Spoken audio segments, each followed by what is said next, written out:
You're listening to The Coaching Divas, a podcast for everyone navigating the twists and turns of corporate life.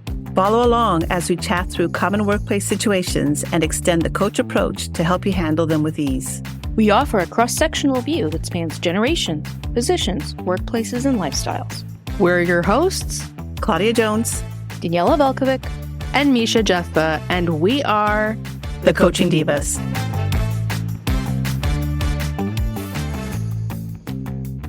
Welcome back to The Coaching Divas, where we dive into the messy, magical, and sometimes maddening world of leadership.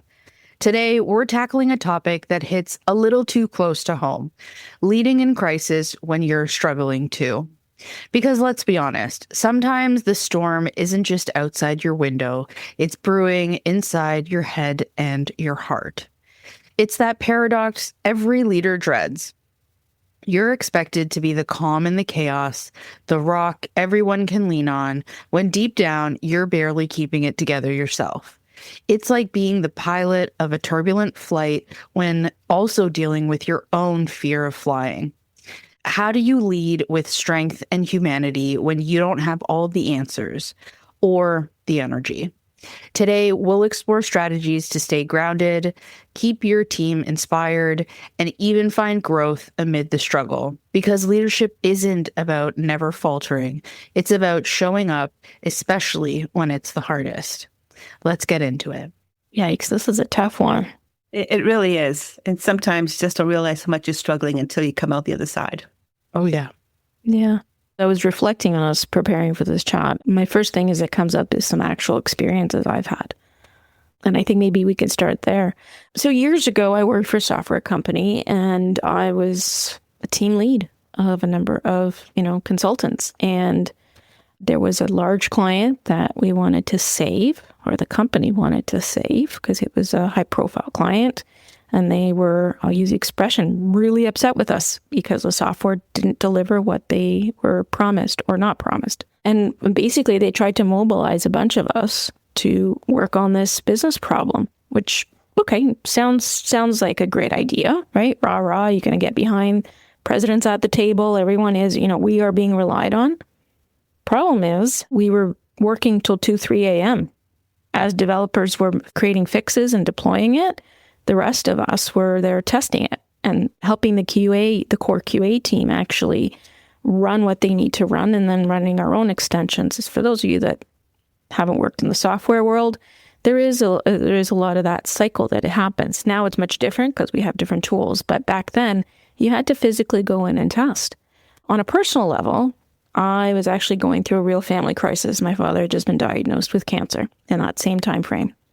I was dealing with no sleep, immense stress over about an 8 to 10 week cycle, and having to show up in the office at, 9 o'clock after having stayed in the office till 2 a.m. each morning. And at the same time, getting a phone call from my mom or my dad talking about whatever was going on in that moment based on tests or visits. It was tough. It was really stretching. And I had to show up back to the team. And I was leading the group of consultants to say, we got to keep going. We got to keep going. And I didn't know how to process what was going on with my own family. So I was showing up like, everything's fine. We are good. Come on, guys, you're going to... And then inside, I would actually go to the bathroom during my breaks and I would cry, silently cry. And then I'd show up again. And so I'm going to tell you, by the end of those 10 weeks, I was a mess. I didn't know what day or night was. And on top of that, my dad would pile on going, not so much on the cancer side, but like, why are you working this hard? Why are you okay? He didn't want me to talk about his treatment or his situation. He was asking me about me. And so now you're between a rock and a hard place. And like, how do you process this? And on the weekends, when you're supposed to be able to shut down, you're at a family dinner and we can't tell anybody else about the diagnosis because that was the agreement that the family made. The 4 of us, mom, dad, my sister, myself. My partner knew at the time, but I had to tell him, don't tell anybody. And it was just probably the hardest time of my life. I'll be totally frank. And it really pushed me in a way that, gosh, to this day, I don't know how I got through it. It was insanity. You went into a bit of autopilot. Yeah, you are a functioning idiot at that point. You're just executing. And I do remember, I will never forget this. I have never been pulled over by the cops for driving. Never. And then I got pulled over because I didn't make a full stop on my way into the office on one of the mornings. And I think I just started crying in front of the cop. And he just looked, he's like, it's okay. You don't have to be scared for me pulling you. I'm like, no, you don't understand. My eyes in a mess. Oh, dear. Because maybe I worked over, yeah. Also the fact that it's a rolling stop going to work. I need to get to work. I need to get to work. I need to get to work. Yeah. Like, I just look and he's like, look, I let you off this time. Because he had gone with like, it's $130 and 5 demerit points and whatever. And I'm just like freaking out. Because I just looked at him and oh yeah. It was surreal. I think the expression is surreal because you kind of go, who is this person? Like, it was like literally existential. I couldn't even imagine that was the situation. And to this day, when I reflect on that, I'm like, who was I in that moment? Was that like a turning point in that 10 weeks? Where was that the moment with the cop where you were like, okay, I'm not okay? I don't think I even had those words at the time. I just wanted to get to the end of that 10-week cycle because telling my boss was useless. There was zero empathy coming from the leadership that I worked for at the time. And like I said, I didn't tell anybody at the office. This is the first time I'm out. If anyone knows me from that time that worked with me, if they listen to this, now they'll be able to understand what a crapshoot I was. Because I was making mistakes even in the office that I never made before. But we were like, oh, you're just tired and you're exhausted. I know we've been pulling money. Go home early tonight. Go home at 11. Wow. So generous. Nice and early. Gee, thanks. But we'll see you tomorrow at 9. Yeah, okay. Even now as I'm saying, like, who functions on like 3 hours of sleep? When did I shower? Oh, wait, that's right. We had a gym in the building. So I would go at lunchtime to shower and then come back up.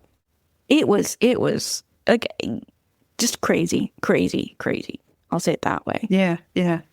But yeah, you just push through it, which now I would say, whew, wow, that is a whole other level of insanity. Daniela, I'm so glad you shared that with us because I know that wasn't easy for you to do. I know that. And I really appreciate the story you shared as an example as to how to manage through all this. But there's 2 interesting takeaways I take from that. One is that how you let go in front of this cop that you had just met. It was like a stranger. Like an objective third party you needed to vent out to. Like you were ready to explode, and there was somebody like you couldn't tell your management. You had to kind of keep it closed within the family. You had a small group, but obviously there was more that you needed to share. So it is interesting how you had to have a third part, even if it was just for a few minutes.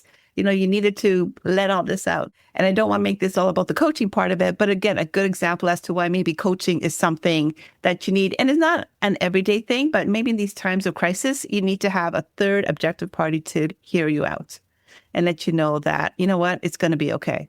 And the second point I found too is that I found it extremely sad that you didn't feel as though you could go to your management to share what your crisis was with you and ask them, I'm going to do my best, but I may need a little bit of grace here because I've got this other major thing going on in my family. And how is it that you knew that you couldn't share this with your management? Like, how did you know that? Oh, it was ingrained. I had been working for the company for 4 years. It was ingrained. I didn't have any trust relationship with anyone that I'd reported to over the entire time that I worked there. I mean, it is, you could say there's a variety of factors that led to that statement. Generations today are far more aware of what toxicity looks like in the workplace and what does support look like for them. And I think also leaders are much more educated around the notion of empathy, and how to support people and create an environment that lets you feel like there is somewhere safe to land when you're going through this type of thing. But at the time, I'll be totally frank, I think my first 15 years of my career, I never had any safe zone. If you ask me today, can I tell my leader what's going on with me personally if something like that came up? I feel like I can, because I know I have that safe space. I didn't have that before. That's why I went independent. Like, if people ask me, why did you become an independent consultant? Because you know what? I'm going to rely on me.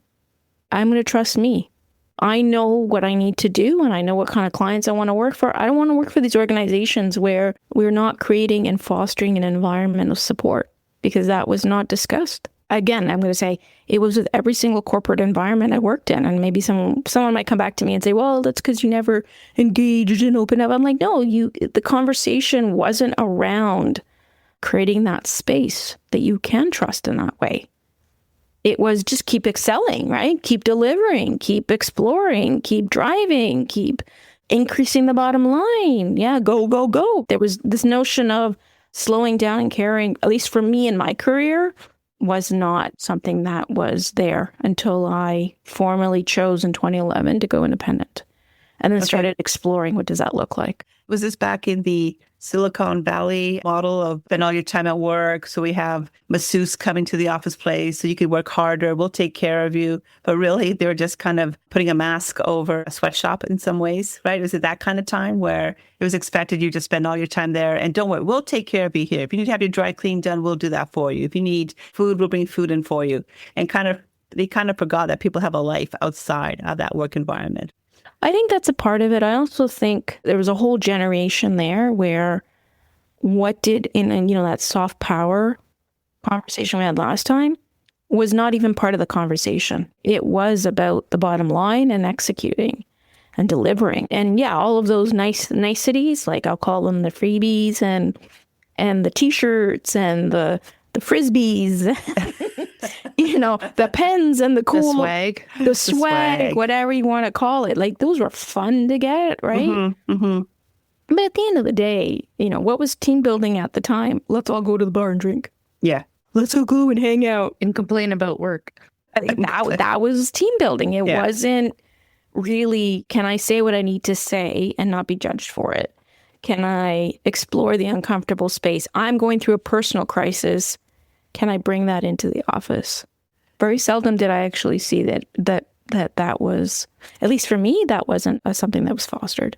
I'm sorry you went through what you went through, because no one deserves to go through all that. Because, we all have a personal life outside of work, and sometimes we're just not ourselves and we're not at our best when we go into an office, especially in a high go and stress cry to situation. a cop. Yeah, cry to a cop. Cry to a cop. That can help. One way to get out of a ticket. I wouldn't recommend it all the time, but I'm just saying, sometimes, cry to a cop. Yeah. But I'm happy to see that, things have shifted, and especially with our discussion with Azine last time, we're having more of a softer, again, we discussed, we don't like the word soft power, but we have to find a phrase for that. But we have a better way, a more empathetic, more human way to manage and deal with people. So I'm glad things have started to change. There's no question about that. I know one story I can quickly share, and I think I may have brought this up when we talked about restructuring, was I was working for quite a large Canadian manufacturing company. And again, trying to cut costs. So they decided to outsource more than 75% of the IT department. And off we went. And so when I had to deliver the news to my team that 80% of them were gone, a lot of them didn't realize that I lost my job as well. My job was being outsourced too. Mm-hmm. And so while I was trying to manage the team, internally, I'm struggling thinking, well, where the heck am I going to go? Where am I going next? Type of thing, right? And so you have to put on this brave face, and you do have to understand that things going forward are different for the company, but they're also different for me. And so while you're trying to manage expectations with your team, it was really difficult for me. And I think what really got me through it is that once my team realized that I was impacted by that restructuring activity, almost everybody came up to me and offered me their support. And so that was just so overwhelming and heartwarming to me that it made my exit so much easier. And we had a nice big lunch. We all went out together. But it was quite interesting how, some of the people who you didn't think care that much about myself or the company because they weren't necessarily that camaraderie all the time, they're the ones who stepped up the most and said, let me know if there's anything I can do for you. It was just heartwarming because inside I was struggling too inside. And meanwhile, the whole mood and spirit and the whole feel of the company was one of grief, quite honestly, because so many people were leaving. It was actually a very sad day on the last day of people being restructured out. So yeah, so sometimes I'm glad to see things have changed because, sadly, Daniela, you had such a sad experience with yours, but I actually managed to have a bit of a better experience because I did have the support of my team. I don't know if my management cared as much about me, but my team certainly did. And so that really brought some heartwarming felt goodness to me. And that helped me quite a bit go through all this stuff. So yeah, it's a tough one. It is. I recall even in past experiences where I was in an organization where the focus was very much on we need to do more with less.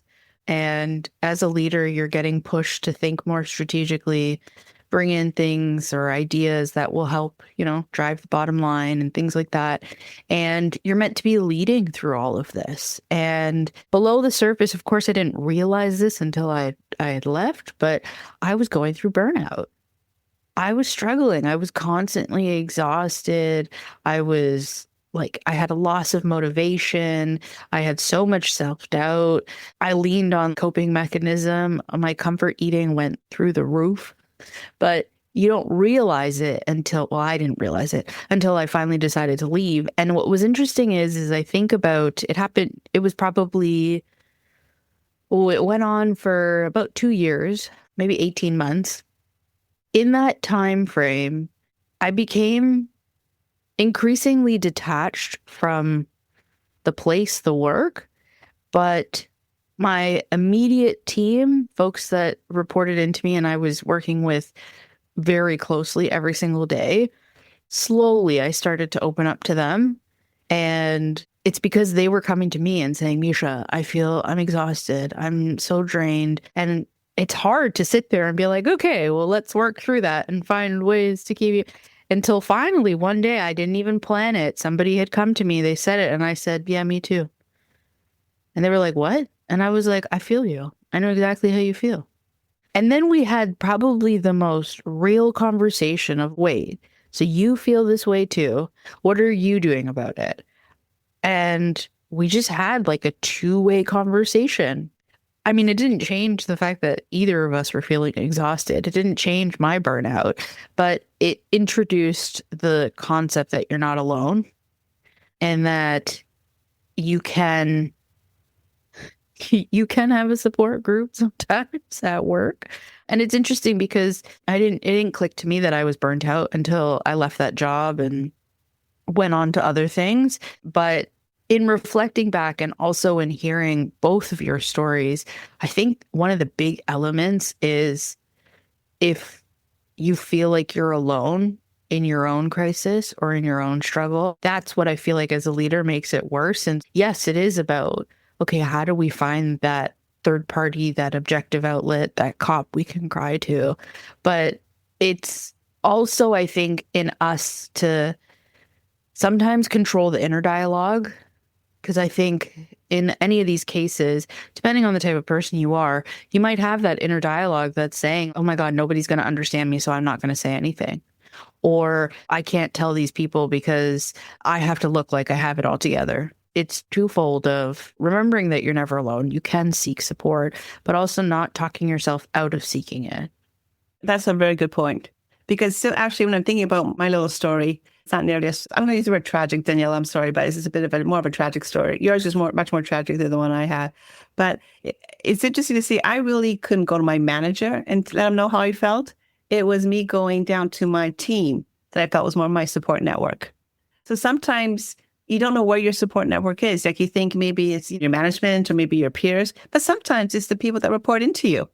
They're probably a better support network than you realize because they probably know you better than some of the other folks that you have. It kind of breaks my heart, Daniela, to hear that you felt you couldn't talk to anybody when you're going through such a difficult time in your family. How do you be your best self when you can't let people know what's going on in your life? So as I reflect on it now, I don't look at it as a tragedy just because I think there's far worse things in life. I'll just put it out there. I think there's lots of different types of traumas that people go through and we all have our struggles. And we don't see that struggle when they show up in the workplace. But I think what I would love for our listeners to remember is how you process your crisis and how you show up with that crisis in the office is going to take a toll on you in some shape, way, or form. And it may not come out in the office, but it may come out in other habits. We talk about things like overeating. We talk about things like turning to substances to help deal with that issue. I didn't have that problem, but in another type of crisis, I overate. I ate my feelings. I put on a lot of weight. And then you have to go through the journey of losing that weight. I think as a human being, crisis in your personal life and crisis in the workplace start to collide. And it's hard. And I'm not going to use that word hard just for the fun of it. I mean, what I'm trying to say is being even able to recognize what you're going through when you're in that vortex is one of the hardest things. And you don't recognize that you're going through this at the time. You can't. You don't see it. You're just processing. Until you come out the other side, you just can't see it. And if you can, kudos to you, because please tell me how to do that, because I certainly can't. It's a real challenge as to understand, being able to take that time to have some quiet time to do a little bit of reflection and just say, what the heck is going on here? There's too much going on. There's too many neurons firing off in your brain to kind of calm things down and actually take a look at it. Yeah. I also think sometimes it's people's reaction. I mean, Daniela, my heart goes out to you because I know what that, I don't know the 10 weeks of crazy hours, but I know the family element to it as well. And, not many people know this. My parents have had cancer many times in their lives. And the two that I remember distinctly is after almost 20 years, my mom got re-diagnosed with breast cancer. And I went to work the day before she was going to get a double mastectomy. And I'm just like, la-di-da. And I broke down driving home.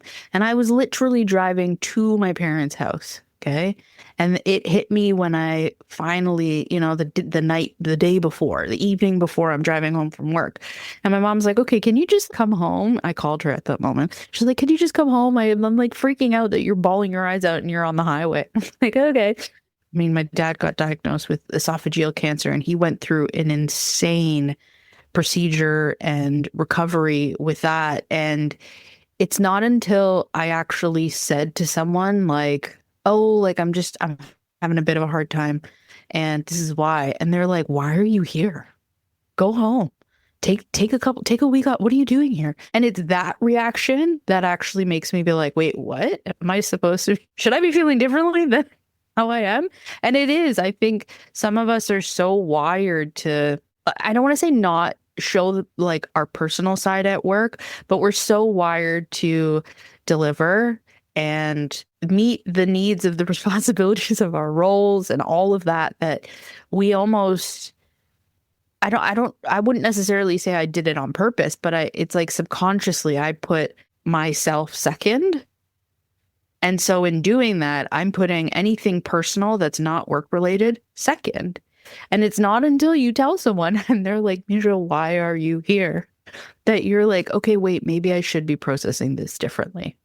Maybe I should be considering this is bigger than work, which sounds insane when I say that out loud, because obviously it is. But you just get so wrapped up in that vortex of work and delivery and responsibility and answering sometimes to somebody else that you put yourself second. And when someone prompts you is when you you have that moment to reconsider. And you're like, oh, maybe I should be doing something differently here. Yeah, there you go. Right? And just to tag on to that, we compartmentalize our lives. I compartmentalize. I do. Right? Absolutely. Same. Absolutely. Here's the face for today. Here's the face for tomorrow. Here's the face for the next day. And we're always switching it off. And we're going to show up with something different. I mean, we use the word be your authentic self. Homie, who are we kidding? That is a new statement. I'm sorry, but that also takes work. It does. That you takes have to work. be okay to be vulnerable. Good luck with that 10 years ago. Mm-hmm. This is a new way of being. This was not how you were in the corporate world before COVID. I'll even use that expression. Be your authentic self. Good luck with that. But also being authentic with yourself. When I say that takes work, it's like constant. You constantly have to be checking in with yourself and being like, how is my day today? Am I stressed? How do I feel? So that I know. I will still, and I'll admit to this, I still, to this day, will have people be like, hey, Misha, how are you? And I'm like, huh? What? That's not why we're meeting. Hold on. Let me take a second. How am I? Usually I just say good. And then it's like after hours later, I'm like, why did I struggle to answer that question? I'm like, okay, hold on. Maybe I do need to like check in with myself. But that's what I mean by like, it takes work to be authentic, and it takes intention to be constantly checking in with yourself and figuring out, how am I doing? What do I need? Where might I need to advocate for myself? It won't just happen, quote unquote, authentically, unless you're wired that way. For some folks, you got to put in the time and energy to bring the awareness to yourself and then be able to advocate for yourself. Yeah. Yeah. You almost have to allow yourself to go there. I think too, sometimes when you have a family situation, especially if it's, health of a family member, you have no control over that. But when you go to work, you have control over that. So your brain's fighting itself saying, oh, I need to be here, but I could do this. And so just being high achievers, we need to do something. And so we kind of falter back to, okay, I can control this part, so I'm going to focus here. And that's usually work or play sports or whatever. But then it's really scary to go to the part where you can't control it. And this is where you have to give yourself permission and allow yourself to get uncomfortable and allow yourself to, oh, I don't have control here. What can I do about it? And that's hard. That's really hard to do, because as people who want to get things done, we need to get things done. And all of a sudden, no, I can't get things done over here. And what the heck do I do about that? Yeah. Yeah. I also think, and I'm just going to bring this up because I was watching something related to domestic abuse. Some of the biggest traumatic experiences people have would never show in the workplace. Women or men that are going through domestic abuse, they hide it. They show up, they do the job, and none of us would ever know that things aren't healthy at home. My situation, I can totally target, but there's people that live this in, day out. When I think about, my struggles, again, it's not a comparison, but that level of being functional, we've heard the expression functional alcoholic, same kind of idea. We think something may be going on with them, but we don't know. They're still processing, they're still executing, they're still working hard. And I use those examples to kind of say it's a similar, maybe different kind of thing, but for folks that have members of their family that are going through things like that, that's another example where they're going through their own crises in their personal lives. And if there's a crisis in the office, they're just going to function with that different orientation to get the job done, right? What you just brought up, I think, articulates the range when we say there's a workplace struggle, but then you're struggling as well. And there's such a range of things that fall into that struggle. I would add, if you have to care for your parents, and that's like your home life, that can also be a struggle, especially if your parents are dealing with things like dementia, if you're a caretaker from that perspective. I would also say too, if you have kids with special needs, that takes a lot of your attention when you need to log off. And sometimes it's taking your attention when you're at work as well. And so I think the range of what falls into, but I'm struggling too, is so vast and diverse. And I think more people are struggling more and more every day, more now than they were maybe 15, 20 years ago. It just feels, people are living longer. There's a lot more people I know, especially my age, who are having to look after their elderly parents, things that my parents never had to do with their parents. So it's challenges that we haven't seen before. And how do you deal with that? Trying to find a support group, people within the office may be in the same situation, maybe not. And it's not a shortish time frame of this is going to last for 3 months. This is ongoing. And especially with elderly parents, it's not going to get any better. So it's learning how to, maybe you do have to compartmentalize, and maybe work ends up being your safe space. And then you just have to learn to, again, then you leave the office, go home, and just have to deal with that. And just learn how to compartmentalize and just do the best you can. I'm more on the elderly parent struggle these days, as opposed to, having young children at home struggle. It's never easy. They're always on your mind because they are adults, they're grown adults, they raised you. But all of a sudden now, again, the tables have turned a little bit and now you're having to care for them. and they don't always like it. Well, I think I know in our intro we talked about, how do you stay grounded? How do you keep your team inspired? Find growth even amid the struggle. I think part of it is in keeping ourselves grounded. You've got to find a way, and I don't think I could say there is a single way, but you've got to find a way to stay in touch with yourself, check in with yourself, figure out, okay, how am I really doing if I'm not just brushing off the struggle and just keep going? And in my own experience, that piece of keeping your team inspired, I mean, depending on your team and the trust that's there, that's the big caveat. Actually being able to share what you're going through, humanize yourself, remind people that you are also a human and you have a whole life outside of work can sometimes inspire your team. I know it did in my previous situations where once I said to my team, yeah, I know exactly how you feel. They're like, wait, what? And then, but you're delivering these things. How are you doing it? And then I had to psychoanalyze myself and admit to unhealthy habits. But I was like, aside from all that, here's maybe some of the things you could chew on. And it ended up inspiring them. It ended up pushing them forward. And they ended up having similar conversations with the people that reported into them. And it was a bit of a domino. And in all of that, I think is where I found growth. And I hate to admit this, but anytime my parents got sick, and it was it's almost like a really unfortunate reminder of, hey, this is life. This is the stuff that really matters. Work will come and go. But this is the stuff that if you don't pay attention, Misha, you're gonna miss it. And then you're gonna feel guilty for the rest of your life. Those were the moments where I was like, okay, no, priority check. What matters more? And how am I going to now shift how I approach and how I bring myself to different things at work or in my personal life based off of that moment of learning? It's funny as you're sharing that for me, because what I realized is I have now these anchors where those moments have happened. And anytime things are tough at work for whatever that's going on, I kind of think back to those anchors. And I do a bit of an equivalency check. Does this feel like it was that? And it's not.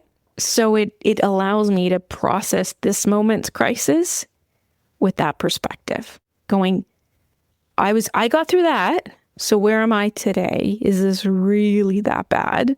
And what do I need to do? So there's a bit of that notion of self-coaching or support or soothing, whatever expression you want to use. But it's also recognizing that I'm giving myself permission. I kind of did a little bit of research on chat. Thank you to give me the words for this. But I'm giving myself permission to not be strong all the time. I'm saying it's hard for me right now too. I hear you. That's a really tough thing. I'm feeling it too.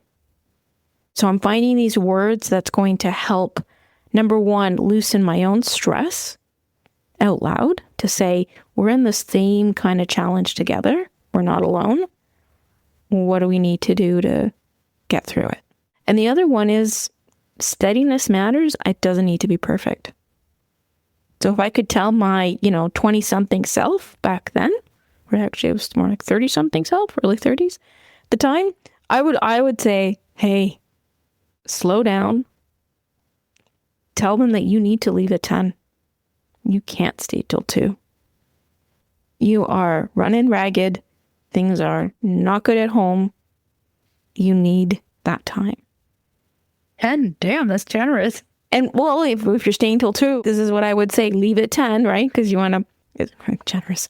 It's funny, right? But you need, for lack of a better word, I would be telling anyone that's in that similar kind of experience, take care of yourself, and you don't need to be perfect. And that means walking away, even though you think you're going to get those weird looking faces going of disappointment from the colleagues. It's fine. Mm-hmm. You're being What's steady. more important? Right? In that moment, what's more important? You or your colleague's perception of you? Yeah. It's you. Right? Yeah. And you have to give yourself credit for having that self-reflection, to be able to look back and say, hey, that was not a good time. Again, I'm anchoring myself. Am I catching myself doing what I did before, and where I was too burnt out, and it was a real struggle for me?